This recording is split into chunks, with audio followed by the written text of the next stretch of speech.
That is the question. जगायचं की मरायचं हा एक मोठा प्रश्न. सरकार चला असं आहे, आउट ऑफ सिलेबस उत्तर दिल्यामुळे नेहमीच गोळ झालेला आहे. रूम सोडतोय. सकाळी 11:11 झाल्यात आणि तुम्ही पाहू शकता समोर ही फक्त VIP लाईन नाही. त्यांना तर दर्शनाला 7-8 वाजता काय लोकांना दर्शनाला 8 तास आणि आम्ही 1.5 तासात आलो बाहेर. वेट होतं गाडीच्या, गाडी काढायची कसरत आहे वाटतं असं का आलंय. सकाळी पहाटे या. होय तेवढं दर्शन लवकर करून घेतलेलं चांगलं आहे. गर्दी भरपूर आहे. थोडी कसरत आहे आता गाडी काढताना बाहेर. पोरं सांगायला लागलेत बघ आता काढू गाडी बाहेर व्यवस्थित. ड्रायव्हर आमचे पक्के आहेत. आलोय आता साधना मिसळला केशवच्या सजेशन वरती. तर गर्दी तर अशी पिकनिक स्पॉट सारखी दिसते. होप सो टेस्ट पण तशीच असावी. काय मागवायचं? दही भात. अनुज दही भात खाणार ना, आम्ही मिसळ खाणार आहे. सिंगल पोरं बिना पोंची आहेत आणि आपल्याला इकडं आहे.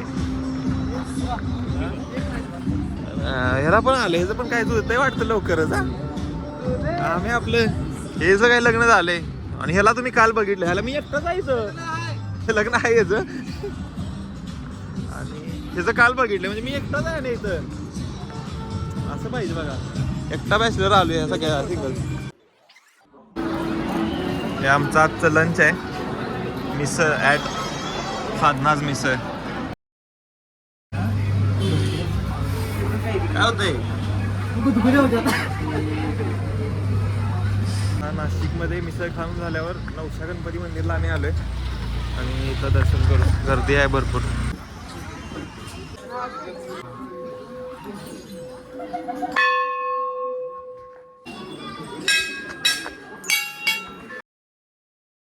गणपतीचं दर्शन झालेलं आहे आणि आता इथून आम्ही काळाराम मंदिरला चालू. त्याच्या आधी काय करायचं आहे?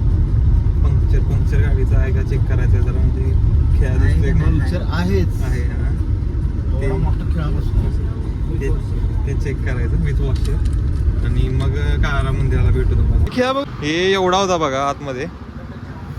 गाडी चालवण्याचं काय नाही, स्पीड ब्रेकर वगैरे कधी काय लागलं नसेल, काय अडचण नाही. पहिल्यापासूनच आहे. हा पहिल्यापासून आहे, फक्त ते डिटेक्ट झालं आमच्या क्वालिटी इंजिनियरला आणि विथ दिस वॉशर असा जो सापडलाय आम्हाला. टाईट होतंय.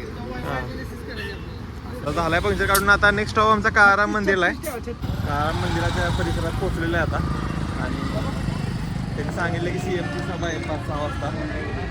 लवकर गाडी तुम्ही खाली करा या ठिकाणी. आमचा प्लॅन होता 6 वाजेपर्यंत थांबायचं, 7 वाजेपर्यंत थांबायचं, आरती करून मग जायचं. बघू आता कसं होते सिच्युएशन टेक्सास आहे का नाही. देवाभाऊ म्हणले काढा तर काढायचं. दर्शन झालंय. सुजित काय नाराज झाला, काय लांब बसलाय पोरांकडे. दर्शन झाले. आता नेक्स्टचा काय आम्हाला प्लॅन आम्हाला पण माहित नाही, कारण सीता गुफा आणि संध्याकाळचा प्लॅन काय करायचा फिक्स, कारण की देवा भाऊ आले सभा आहे देवाभाऊंची. त्याला काही घेणं देणं नाही, आपण देवाला बघायलो, देवा भाऊला नाही. ठीक आहे, मग अशा तऱ्हेने आमचे मेंबर काही मागं हटायला तयार नाही, त्यामुळे आम्ही आरती करूनच मग पुण्याच्या दिशेने प्रस्थान करू. लुक एकदम भारी आहे मंदिर. भेटू तुम्हाला सीता गुफाच्या रोडला. मला झोप येत नाही. गेली 24 तासापासून जागे आहे पब्लिक इथं, त्यामुळं 24 नाही 27 का 28 तास. 28 तासापासून पब्लिक जागा आहे, त्यामुळे त्यांना झोप येणं झालं. ठीक आहे, आता काय तरी थांबायचंच आहे संध्याकाळपर्यंत पाहायला. मला तर नाही वाटत होईल आरती. चांगलं बोलणार, एकदा निगेटिव्ह माणूस घ्या आणि ठरवा, म्हणजे एक देवस्थान ऍड होईल अजून ओझं. ठीक आहे. निगेटिव्ह मध्ये पण पॉझिटिव्हिटी टाकलेली आहे थोडीशी केसर, नाही तर माणूस मी पॉझिटिव्ह. तुला वाटतं, तुम्हाला दिसतो निगेटिव्ह. तुला वाटतं ते काय म्हणायचं तुला. हां आता तुला आहे ना काही लोकांची खरी बाजू व्लॉगमध्ये समजायला भेटेल, पण प्लीज व्लॉग शेवटपर्यंत पहा, म्हणजे तुला समजेल ते व्लॉग बघितल्यावर. तुम्ही बघितले लोक महाचतुर्की हो महा.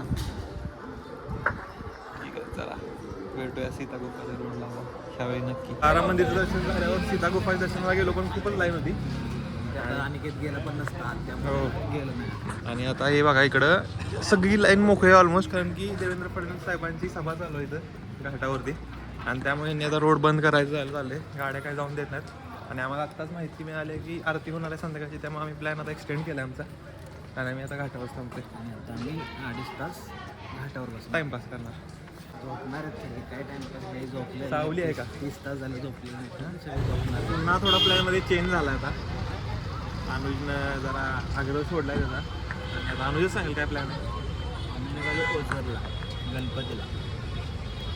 इथला क्राऊड बघून आले देवा भाऊ. गाडी निघालो गणपती देवा. गाडी आमची निघणार का नाही तसं बस आपल्यावर लय अवघड आहे. लय पब्लिक आहे लय.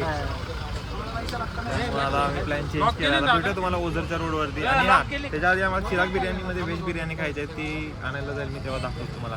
2 वर्षापूर्वी खाल्लेली चांगली होती. आय होप की बिर्याणी चांगली असेल. पोरदाला शॉपिंग करून आल्यात आता आमची. काय शॉपिंग केली रे? काय आवडलंच नाही मला. आहे का? हे केशवला काहीतरी आवडलेलं दिसतं शॉपिंग करून. 2 वर्षापूर्वी जेव्हा आलतो तेव्हा एका मित्रानं खायला घातलेली बिर्याणी.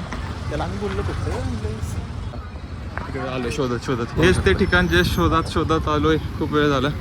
खूप वेळ घालवला. Hope so the test is better.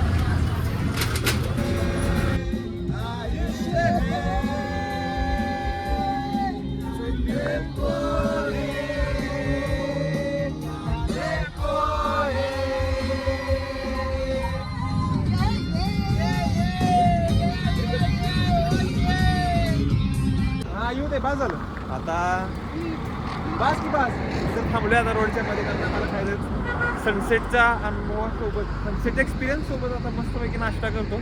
जेवणच होईल ऑलमोस्ट. ते आयुष्य हे चुलीवरच्या कढईतले कांदे पोहे. आयुष्य हे. कुठल्या अननोन लोकेशनवरून निघालोय. 6:33 सिन्नर. थँक्यू केशव. तर आता ओझर आमचा नेक्स्ट स्टॉप असेल. तुम्ही पाहिलंच असेल की आम्ही काय केलं, काय काय खाल्लं वगैरे, टाइमपास केला. आणि आता नेक्स्ट स्टॉप ओझर आहे. हे केशव काय काय बघायचं ओझरला? काय बघायचं? ओझरचा विघ्नेश्वरचा गणपती, अष्टविनायकमध्ये एक गणपती येतो तो. अच्छा ठीक आहे. मग ते पाहू. आणि त्याच्यानंतर डायरेक्ट मोशी आणि अनुज पिंपरी चिंचवड मे बी बघूया कसं कसं होते. दाखवत राहीन तुम्हाला. आता तर काय जास्त दाखवण्यासारखं नाही आहे संपूर्ण रोडमध्ये. शोपत काय दिसते रे? To be or not to be, that is the question. जगायचं की मरायचं हा एक मोठा प्रश्न. सरकार चला. असं आहे. आउट ऑफ सिलेबस उत्तर दिल्यामुळे नेहमीच गोळ झालेला आहे. आता सिन्नर मधून निघून ऑलमोस्ट 1-1.5 तास झालाय. विघ्नेश्वर विघ्नहर्ता ओझर या ठिकाणी आम्ही आता पोहोचतोय 5-10 मिनिटांमध्ये. आणि तिथं आम्ही दर्शन घेऊ. संपूर्ण रस्त्यामध्ये अनुजवरती खूप डिस्कशन झालं. अनुज लेफ्ट घ्यायचा आहे. अनुज लेफ्टच घेणार. अनुज कधी राईट नाही अनुज आयुष्यात राईट गोष्टी करायला टाळलंय त्यानं. त्यामुळे लेफ्ट घेऊन युटर्नच घेतलाय परत. राईट टर्न कधी नाही. त्यामुळे कसं आहे आता ओझरला अनुजच्या आयुष्यात कोणतरी आहे टर्न घेणार आलं पाहिजे. त्याला सगळे लेफ्ट टर्न घ्यायला लावते आणि थांबवतात तिथं. राम राम हरे हरे हरे कृष्ण कृष्ण कृष्ण हरे हरे. दर्शन झालं. ओझरचं दर्शन झालं. आता चालू आता जेवायचं आणि डायरेक्ट भेटू. Final stop of the journey. Bhujbal आपुलकी बंधू. काय आहे ते? भुजबळ बंधू आपुलकी. Veg non veg. पण आम्ही आता व्हेजच आहे. आता भेटू आता कसं जेवण आहे काय दाखवत नाही आतमध्ये जास्त. ट्रिपची सांगता केशवची आवडीची व्हेज थाळी मावळातली फेमस आहे ना. शेवटचं डेस्टिनेशन मोशी आलेलं आहे. आणि आता वाजलेलं आहे 12:30. जर्नी खूप छान झाली. 36 तास झाले आम्ही प्रवास करतोय. त्यातले 1-2 तास हार्डली 1-2 तास आम्ही 4 जण झोपलेलो असो. एकाच व्यक्तीनं थोडीफार जास्त रेस्ट, म्हणजे ती पण काय 3-4 तास असेल केलेली आहे. ते आहे ते केशव पिसा. आणि आता अनुजनं कंटिन्यू गाडी खेचली एवढा वेळ. आणि कसा एक्सपिरियन्स होता तुझा? एकदम क्वालिटी एक्सपिरियन्स होता. एका वाक्यात उत्तर द्या. Is very good at it. आणि आता रविराज तुम्ही सांगा. एक नंबर एक्सपिरियन्स होता. खूप मजा आली ट्रिपमध्ये. केशव चांगलं होतं. थोडं इरिटेड बी झालं मला. तुम्ही सांगा. हे जर आजवर सांगितलं असतं इथनच नेला नसता. हो तेवढं आहे, खरं आहे. केशवला नेऊन आम्ही थोडे जास्त इरिटेट नाही झालो. कारण आम्हाला सवय आहे अशा इरिटेशनची. सुजित तुला मजा आली का? मस्त थ्रिलिंग एक्सपिरियन्स होता एकदम. थ्रिलिंग का एक्सपिरियन्स. कुंडात आंघोळ पण केली नाहीस. नाही थ्रिलिंग होतं ना इतकं विदाऊट झोपेचं ट्रॅव्हल करायचं चेष्टा आहे काय? तेवढा आहे, बरोबर आहे. चला बाय, झाली भेटूया नेक्स्ट ट्रिप मध्ये लवकरच पुढच्या आठवड्यात.